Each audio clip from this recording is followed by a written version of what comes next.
I sat in the parking lot of my mother's house, staring at the glowing windows. My daughter Emma, just 7 years old, was asleep in her car seat, her little hand clutching the stuffed bunny my late husband David had given her 3 months before the accident. I didn't want to go inside. Every instinct told me this Thanksgiving dinner was a trap, but I went anyway. My phone buzzed as I unbuckled Emma. A text from my Aunt Caroline. "Remember what we talked about. Stay calm. I'm watching." I didn't understand what she meant. Not yet. The house smelled like turkey and lies. My mother Linda stood in the doorway, her smile tight and rehearsed. She didn't hug me. She never did. Instead, she bent down to Emma with exaggerated warmth. "There's my beautiful granddaughter. Come give Grammy a hug." Emma looked up at me, uncertain. She'd only met my mother twice in her entire life. Before David died, we'd lived 4 hours away in Vancouver. Distance had been my shield. Now I was back in Calgary, broke and desperate, living in a cramped apartment because David's life insurance was still being processed. "Go ahead, sweetie," I whispered. Inside, my older sister Victoria was already seated at the dining table, her lawyer briefcase positioned prominently beside her chair. My brother Marcus stood by the fireplace, avoiding eye contact. His wife Rachel gave me a tight smile that didn't reach her eyes. "Sophie," my mother said, gesturing to the empty chair. "Sit down. We need to talk before dinner." Emma tugged my hand. "Mommy, I thought we were eating?" "Soon, baby. Go play with the toys Grammy set out for you." My mother had indeed prepared a small corner with some dollar store toys, clearly purchased that morning. Emma wandered over, but I could see her watching me from the corner of her eye. Victoria opened her briefcase with a crisp snap. "Sophie, we asked you here early because there's a family matter that needs immediate attention." "Family matter?" I repeated. My mother sat down, folding her hands.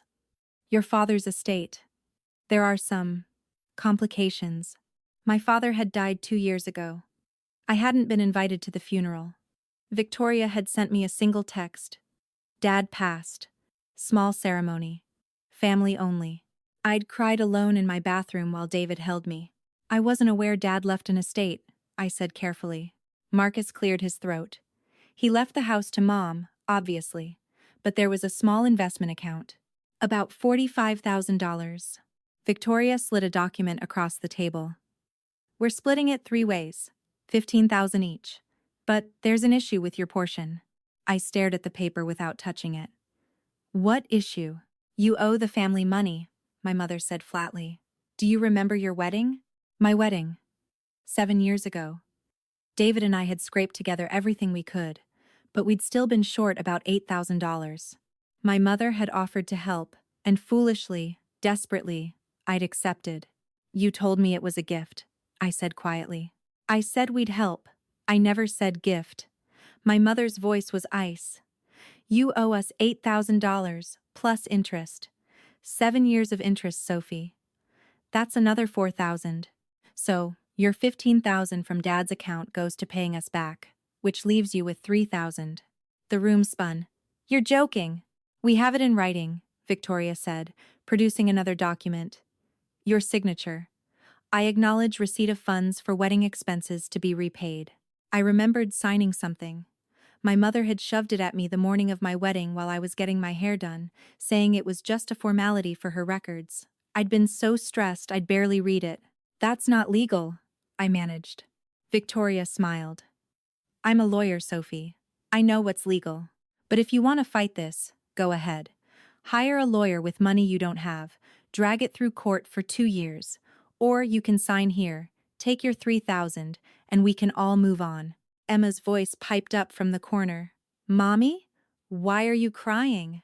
I wasn't crying, not yet, but my hands were shaking. "I'm not signing anything," I said. The temperature in the room dropped 10 degrees. My mother stood up. "Excuse me? You heard me. I'm not signing." Victoria's professional mask cracked. "Don't be stupid, Sophie. $3,000 is better than nothing. And frankly, you're lucky we're giving you anything. You barely knew Dad. You moved away. You never called. You weren't there when he got sick." "I wasn't invited to be there," I shot back. You made it very clear I wasn't part of this family. Because you always acted like you were better than us. My mother's voice rose. Running off to Vancouver with that man. Getting pregnant, playing happy family. Well, look at you now. He's dead, you're broke, and you come crawling back here expecting what? Sympathy? Emma started crying. I stood up, my chair scraping loudly. We're leaving. Sit down, my mother commanded. No. Marcus finally spoke. Sophie, just sign the papers. Don't make this harder than it needs to be. Harder? I laughed, bitter and sharp. You people are trying to steal from me using a document I signed when I was stressed out of my mind. You're charging me interest on a wedding gift, and you think I'm making this hard? Victoria stood now too, her eyes hard. That life insurance money from David is rotting your brain. You think you're set for life now, don't you? That's why you won't take the 3,000. You're sitting on $500,000 and you can't spare a thought for your own family. Ice flooded my veins. How do you know about that? She faltered for just a second. It's public record. No, it isn't. The insurance company doesn't publish payout amounts. How do you know? Silence. Emma was sobbing now, clutching her bunny. Mommy, I want to go home. My mother's face twisted into something ugly. You know what your problem is, Sophie? You're selfish. You always have been. Your father knew it. I know it. Even David probably knew it before he died. The room went silent. What did you just say? My voice didn't sound like my own. You heard me. David was a good man. Too good for you. And now you're going to raise that little girl all alone, and she's going to turn out just like you. Selfish. Ungrateful. Worthless. Emma screamed. Not a cry, a scream. She ran to me and buried her face in my legs. I picked her up. She was getting too big to carry, but I didn't care. I held her tight and looked at my mother. I'm leaving now, I said quietly. And I'm never coming back. Fine, my mother shouted. Leave, just like you always do. Run away, but don't you dare come back here asking for help when that insurance money runs out. I wouldn't ask you for water if I was on fire. Victoria stepped in front of the door. You're not leaving until you sign these papers, Sophie. We can do this easy, or we can do it hard. Marcus looked uncomfortable but didn't move. Rachel pulled out her phone and started recording. Get out of my way, I said. Sign the papers. Emma was shaking in my arms, her tears soaking through my shirt. And then the doorbell rang. Everyone froze. My mother's face went pale. Who is that? The doorbell rang again, followed by a firm knock. Marcus went to the window and peeked through the curtains. It's Aunt Caroline. Don't let her in, my mother hissed. But Marcus had already opened the door. Aunt Caroline swept in like a winter storm. She was my father's younger sister, the one who'd moved to Toronto 30 years ago, and only came back for major holidays. She was wearing an elegant coat and carrying a large purse. Hello, Linda, she said coldly. Victoria, Marcus, and my darling Sophie. She crossed to me and gently touched Emma's head. And this must be Emma. Sweetheart, would you like to sit with me for a minute? I brought you something. Emma peeked out from my shoulder. Caroline pulled a small stuffed cat from her purse, newer and softer than the worn bunny. Emma took it hesitantly. Go sit over there, baby, I whispered. Just for a minute. Caroline waited until Emma was settled before turning to my mother. I got your message, Linda. The one you sent last week about Thanksgiving dinner? Very interesting. My mother's jaw tightened. I don't know what you're talking about. Caroline opened her purse and pulled out her phone. Let me refresh your memory. Caroline, we're having Sophie over for Thanksgiving. It's time to settle the estate and make sure she understands her obligations to the family. Victoria has the paperwork ready.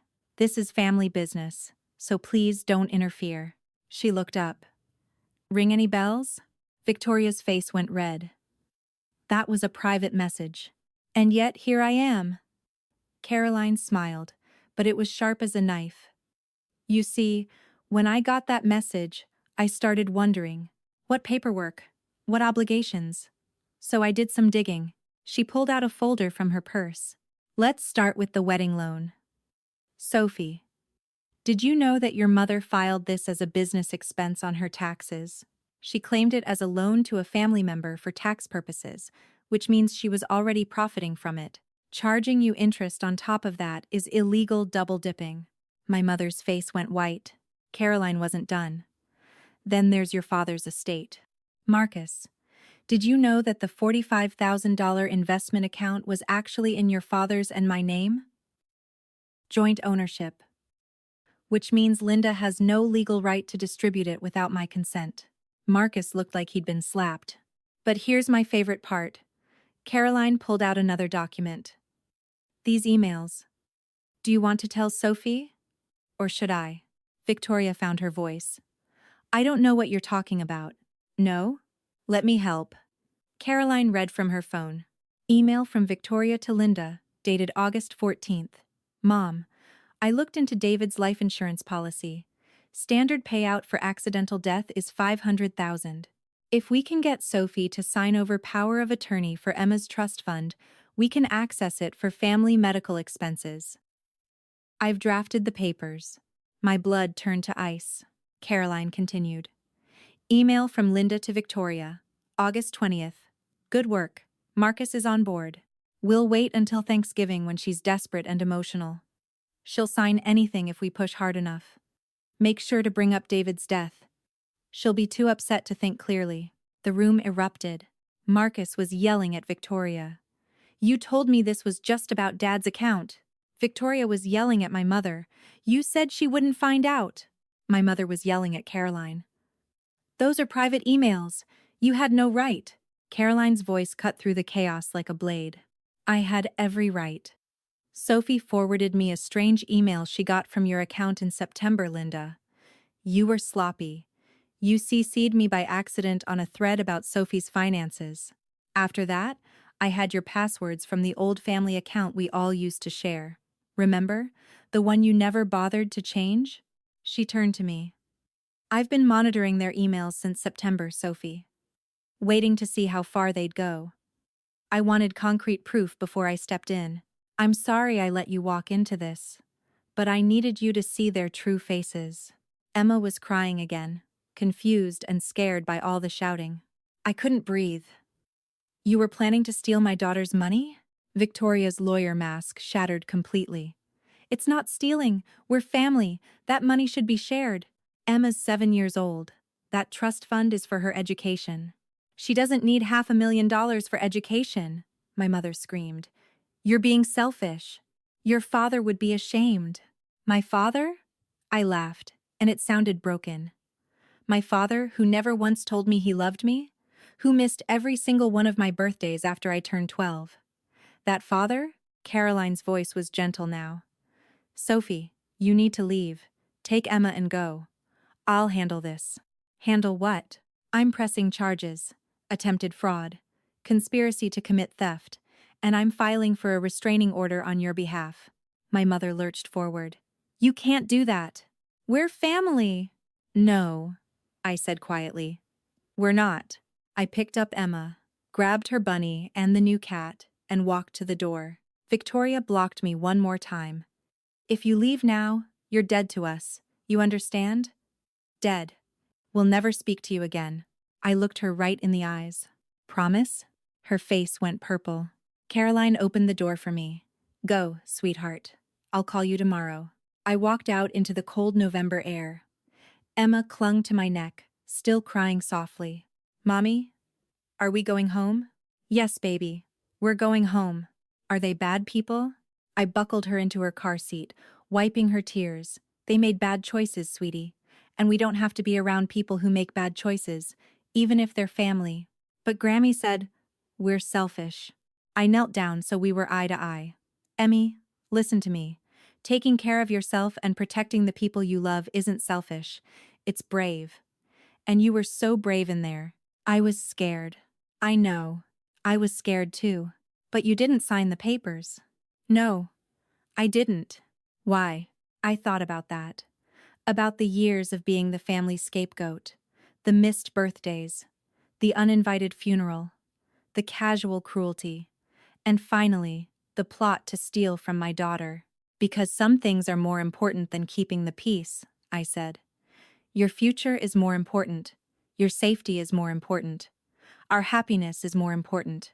Emma thought about this, then hugged her new cat. I like Aunt Caroline. Me too, baby. We drove back to our tiny apartment. Emma fell asleep on the way, exhausted from crying. I carried her inside, tucked her into bed, and then sat on my couch in the dark. My phone buzzed. Aunt Caroline, they're falling apart. Your mother is crying. Victoria is threatening to sue me. Marcus just left with Rachel. It's quite a show. Me. I'm sorry you had to deal with that. Caroline. Don't be. I've been waiting 20 years to tell Linda exactly what I think of her. And Sophie? That investment account? I'm signing my half over to you. $22,500. Your father would have wanted you to have it. I started crying then. Real, ugly, grateful tears. Me. Thank you, Caroline. No, thank you, for being brave enough to walk away, for showing Emma what self-respect looks like. You're a good mother, Sophie, better than Linda ever was. The next morning, I woke up to 17 missed calls, all from my mother's number. I blocked it. Then Victoria's number. Blocked. Then Marcus's number. I hesitated on that one. Marcus had always been weak, not cruel, but he'd stood there and let them attack me. He'd stood there while they planned to steal from Emma. Blocked. 3 days later, Caroline called me. The restraining order went through. They're not allowed within 500 feet of you or Emma. Victoria's being investigated by the Bar Association for ethics violations. Something about using her position as a lawyer to intimidate family members. And Linda's tax returns are being audited. How? I may have sent an anonymous tip about unreported income and fraudulent business deductions. I couldn't help it. I laughed. There's more, Caroline said. I talked to David's life insurance company. They confirmed that Victoria called them in August, pretending to be you, trying to get information about the payout. They flagged it as suspicious and noted it in your file. If you'd signed those power of attorney papers, they would have had a legal right to contest it. My stomach turned. They really thought this through. They did. But they underestimated you. And they underestimated me. Why did you help me? We barely know each other. Caroline was quiet for a moment. Because I was you, Sophie. 40 years ago, I was the family scapegoat. I moved to Toronto to escape. I built a good life. But I always regretted not standing up to them. When I saw what they were doing to you, I couldn't just watch.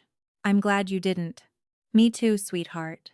Emma started kindergarten the following week. She made friends quickly. She laughed more. She stopped asking about Grammy. One night, about a month after Thanksgiving, she climbed into my lap while I was reading. Mommy? Do you miss Grammy and Aunt Victoria? I thought about lying. About giving her some gentle version of the truth. But I didn't. No, baby. I don't. Is that bad? No? You know why? She shook her head. Because missing someone who hurt you doesn't make you a good person. It just makes you hurt more. We're allowed to let go of people who don't treat us with kindness. Even if they're family. What if they say sorry? Then we'll think about it. But Emmy, a real apology means changing your behavior. Not just saying words. She nodded, satisfied, and went back to her coloring book. 2 months later, Marcus sent me a letter. Not an email. A real letter.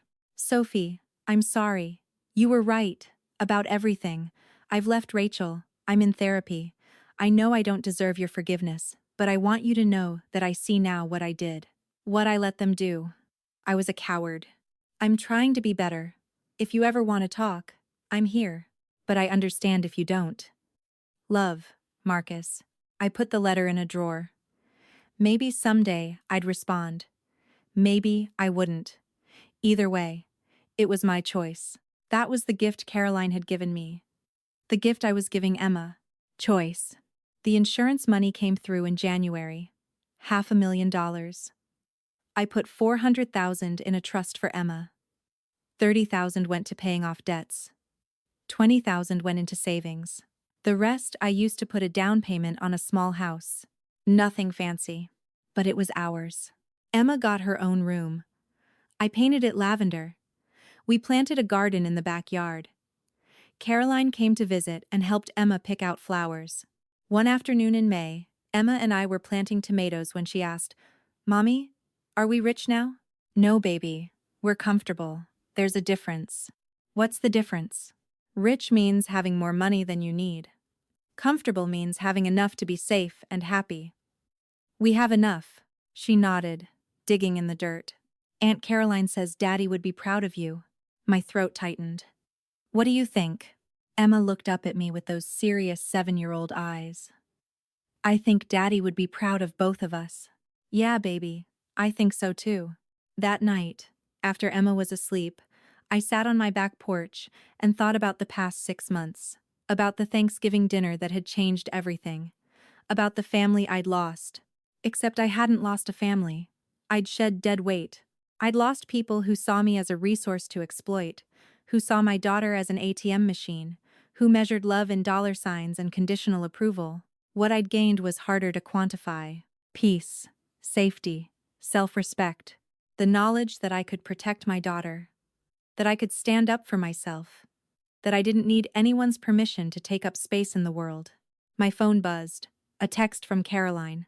"How are my girls doing?" I smiled. My girls, not Linda's granddaughter. Not the family obligation. My girls. "We're good, really good. I'm proud of you, Sophie." 3 words. Simple, free, without conditions or strings attached. 3 words my mother had never once said to me. I looked out at the garden Emma and I had planted together. At the little house that was truly ours. At the life we were building, brick by brick, choice by choice. And I realized something. I didn't need my mother's approval. I didn't need Victoria's respect. I didn't need Marcus's validation. I had something better. I had myself. I had Emma. I had Caroline. I had a future that belonged to us and nobody else. That Thanksgiving, they'd tried to take everything from me. Instead, they'd set me free. And that, I thought, was the greatest gift they'd ever given me, even if they'd never meant to give it at all. Emma asked me once, months later, if I ever regretted walking away. We were baking cookies together. Caroline was coming over for dinner. Emma's best friend from school was having a sleepover that weekend. Life was good, simple. Ours. "No, baby," I said, measuring out flour. "I regret staying as long as I did, but I don't regret leaving. Even though they're family?" I knelt down and took her hands, getting flour all over both of us. "Emmy, listen to me. Family isn't just about blood. It's about love. Real love. The kind that protects you and lifts you up and wants you to be happy. The kind that doesn't come with conditions or price tags. Do you understand?" She nodded slowly. "Grammy and Aunt Victoria. They didn't love us that way. But Aunt Caroline does. And you and I, we love each other that way. So we are a family. Just a smaller one. And that's okay. What if they want to come back? Then, we'll make that choice when it happens. Together." "But Emmy, here's the most important thing I want you to remember." "What?" "You never, ever have to set yourself on fire to keep other people warm. Not for me. Not for anyone. Your safety, your happiness, your peace, those things matter. They matter just as much as anyone else's. Maybe more. Because you're the one who has to live in your own skin every single day." She hugged me tight, getting flour in my hair. "I love you, Mommy. I love you too, baby, so much." The cookies turned out perfect. Caroline brought wine and told us stories about her life in Toronto. Emma fell asleep on the couch halfway through a movie, her new cat clutched in one hand, her old bunny in the other. I carried her to bed and watched her sleep for a moment. This child, this perfect, innocent child, who'd almost been used as a pawn in my family's greed. Over my dead body. I'd failed at a lot of things in my life. I'd trusted the wrong people. I'd stayed silent when I should have spoken up. I'd accepted crumbs and called it love. But I wouldn't fail at this. I would raise Emma to know her worth, to set boundaries, to walk away from people who diminished her, no matter who they were. I would raise her to be brave. And maybe, in teaching her, I'd finally learn those lessons myself. I closed her bedroom door softly and went back to the living room where Caroline was waiting. She's a good kid, Caroline said. She is. She's the best thing I ever did. David would be proud. You keep saying that, Caroline smiled. Because it's true. He loved you, Sophie. Really loved you.